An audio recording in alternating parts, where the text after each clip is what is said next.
Hey guys, welcome back on my channel English English. আজকে তোমাদের জন্য টপিক হলো পার্টস অফ স্পিচ। আগের দিন আমরা শিখেছিলাম সেন্টেন্স এবং তার বিভিন্ন ভাগ, আর আজকে যেটা শিখবো সেটাও সেন্টেন্সের সঙ্গে ওতপ্রোতভাবে জড়িত, সেটা হলো পার্টস অফ স্পিচ। হ্যাঁ, তবে আজকে আমরা সেন্টেন্সের যে পার্টস অফ স্পিচ আছে তার বেসিক ইনফরমেশন, তোমরা দেখতে পাচ্ছ এখানে বেসিক ইনফরমেশনগুলোই দেওয়া, তো বেসিক ইনফরমেশনগুলো শিখবো। কারণ একটা ভিডিওতে পার্টস অফ স্পিচের বেসিক ইনফরমেশন দিয়ে তোমাদেরকে যদি আমি পুরো ডেফিনেশনগুলো প্রত্যেকটা দিতে যাই তো দেওয়াটা সম্ভব হয় না, তো আর তোমরা বুঝতেও পারবে না এতটা।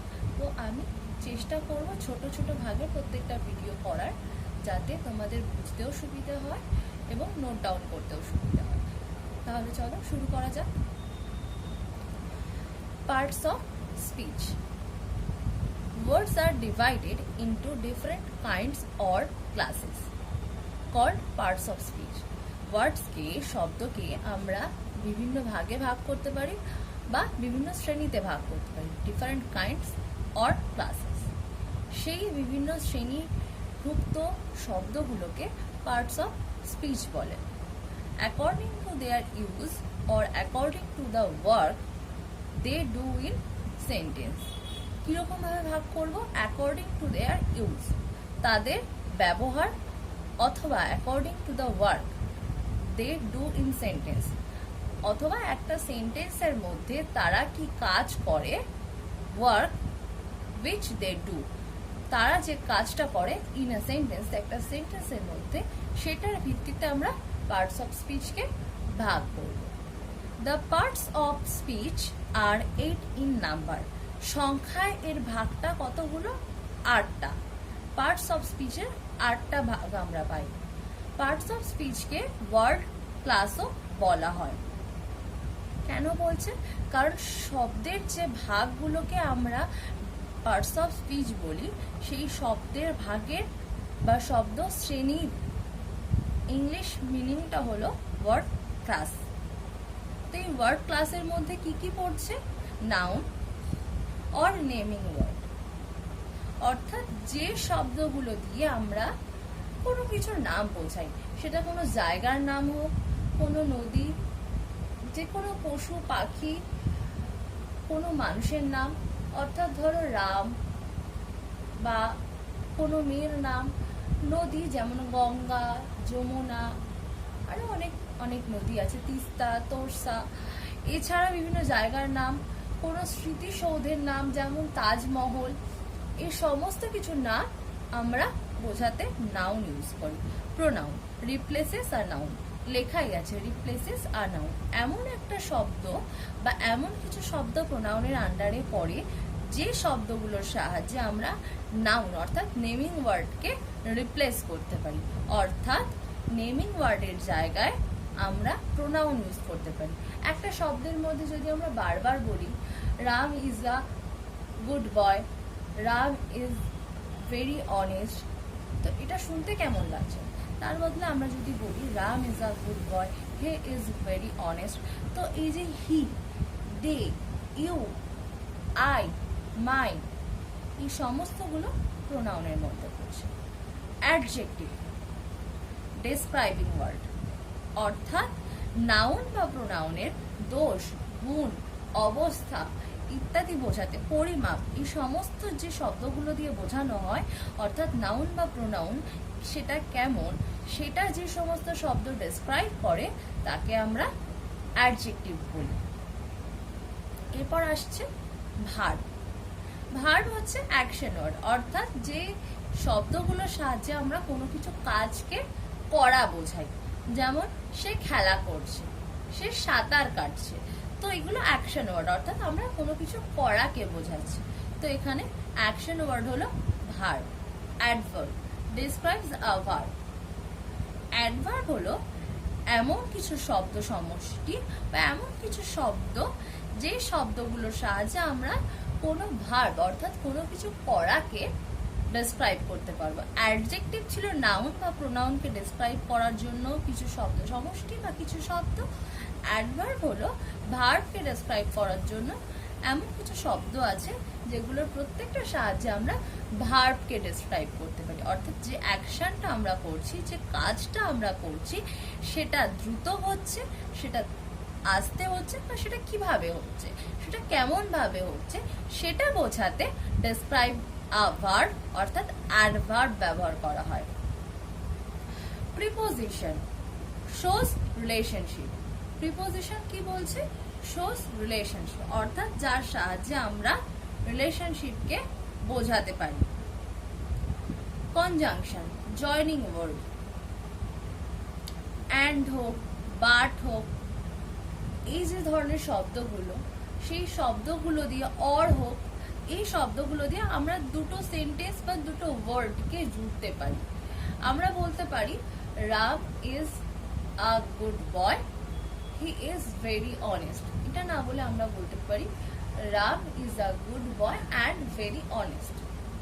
অথবা Ram is a poor boy, she is very honest. এটা আমরা বলতে পারি Ram is a poor boy but he is very honest. তো এটা কনজাংশন, অর্থাৎ যেটার মাধ্যমে আমরা দুটো সেন্টেন্স বা দুটো ওয়ার্ডকে জয়েন করতে পারি। দেখো লেখা আছে জয়নিং।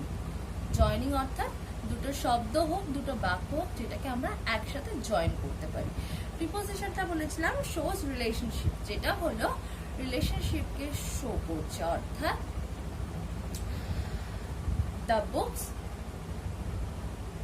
অন দ্য টেবিল, অর্থাৎ বইটা টেবিলের ওপর আছে।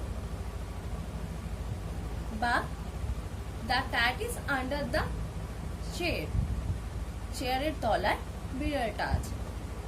এরকম অন, আন্ডার, ওভার, অ্যাবো এক্সেট্রা এই টাইপের যে শব্দগুলো আছে সেগুলো প্রিপোজিশনের আন্ডারে পড়ছে। ইন্টারজেকশন এক্সপ্রেসিভ ওয়ার্ড, যে শব্দগুলো সাহায্যে বা যে স্পেসিফিক একটা শব্দ সাহায্যে আমরা কোনো আমাদের ফিলিং, ইমোশন এক্সপ্রেস করতে পারি। এক্সপ্রেসিভ অর্থাৎ আমরা যে শব্দ সমষ্টি বা যে শব্দের সাহায্যে আমাদের নিজেদের ফিলিংস, আমাদের ইমোশনকে এক্সপ্রেস করতে পারি, সেটাই হলো ইন্টারজেকশনের আন্ডারে পড়ে। যেমন ও, অ্যালাস, হুররে এই টাইপের শব্দগুলো ইন্টারজেকশনের মধ্যে পড়ে। তাহলে আমরা আজকে কি কি শিখলাম? পার্টস অফ স্পিচ কাকে বলে? যে শব্দ সমষ্টিকে আমরা ডিফারেন্ট কাইন্ডস অর্থাৎ বিভিন্ন ভাগে অর ডিফারেন্ট ক্লাসেস বিভিন্ন শ্রেণীতে ভাগ করতে পারি, তাদেরকে আমরা পার্টস অফ স্পিচ বলি। According to their use or according to the word they do in sentence, কি হিসেবে আমরা তাদেরকে আলাদা করি? তাদের ব্যবহার অনুযায়ী, অথবা তারা সেন্টেন্সের মধ্যে কিভাবে কাজ করছে সেটা অনুযায়ী আমরা ভাগ করি, তাকে পার্টস অফ স্পিচ বলি। পার্টস অফ স্পিচ কয় প্রকার? 8 প্রকার। পার্টস অফ স্পিচের আর একটা নাম কি? Word class. পার্টস অফ স্পিচের মধ্যে কি কি পড়ছে? Noun or naming word, pronoun or replaces a noun, adjective অর্থাৎ ডেসক্রাইবিং ওয়ার্ড, যেটা নাউন এবং প্রোনাউন। অ্যাডজেক্টিভ কিন্তু শুধুমাত্র নাউন এবং প্রোনাউনকে ডেসক্রাইব করে, ভার্বকে নয়।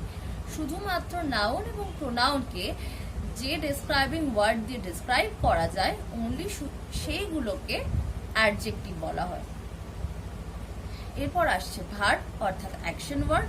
অ্যাডভার্ব যেটা শুধুমাত্র ভার্বকে ডেসক্রাইব করে, নাউন বা প্রোনাউনকে করে না, শুধুমাত্র ভার্বকে ডেসক্রাইব করে, সেটা হলো অ্যাডভার্ব। এরপর আসছে প্রিপোজিশন অর্থাৎ শোস রিলেশনশিপ, কোনো বস্তুর সঙ্গে কোনো ব্যক্তির, কোনো জায়গার সাথে কোনো বস্তুর, বা কোনো ব্যক্তির সাথে কোনো ব্যক্তির রিলেশনশিপকে যেটা শো করে, সেই শব্দগুলোকে বলছে প্রিপোজিশন। কনজাংশন কি? যেটা কোনো দুটো শব্দ, দুটো বাক্যকে জয়েন করছে, সেটাকে বলছে কনজাংশন। এরপর আছে ইন্টারজেকশন, যেটা লাস্ট। পার্টস অফ স্পিচের লাস্ট হলো ইন্টারজেকশন অর্থাৎ এক্সপ্রেসিভ ওয়ার্ড, যার সাহায্যে আমরা আমাদের ইমোশন, আমাদের ফিলিংসকে প্রকাশ করতে পারি। সো ফ্রেন্ডস, আজকে আমি তোমাদের পার্টস অফ স্পিচের যাবতীয় বেসিক যে ইনফরমেশনগুলো হয় প্রত্যেকটা দেওয়ার চেষ্টা করলাম। এরপরে মোটামুটি 8টা মতো ভিডিও হবে নাউন থেকে ইন্টারজেকশন পর্যন্ত কভার করতে আমার। তো প্লিজ পাশে থেকো এবং শুধুমাত্র বেসিক ইনফরমেশন নিয়ে তোমাদের যা যা জানার আছে, বিকজ দেখো আমি বেসিক ইনফরমেশন এই জন্য বলছি কি আমি যদি তোমাদেরকে আলাদা আলাদা করে নাউন প্রোনাউনের ইনফরমেশনগুলো দিই সেটা আরও তোমাদের বুঝতে সুবিধা হবে। তো সেটা আমার মনে হয় অনেক বেটার। তো প্লিজ তোমরা আমাকে কমেন্ট সেকশনে শুধুমাত্র বেসিক ইনফরমেশন যা যা জানার আছে, যা যা বুঝতে পারছো না আমাকে কমেন্ট করো। আর আমি আবারও বলছি যে আমার চ্যানেলের সাবস্ক্রিপশন কমপ্লিটলি ফ্রি।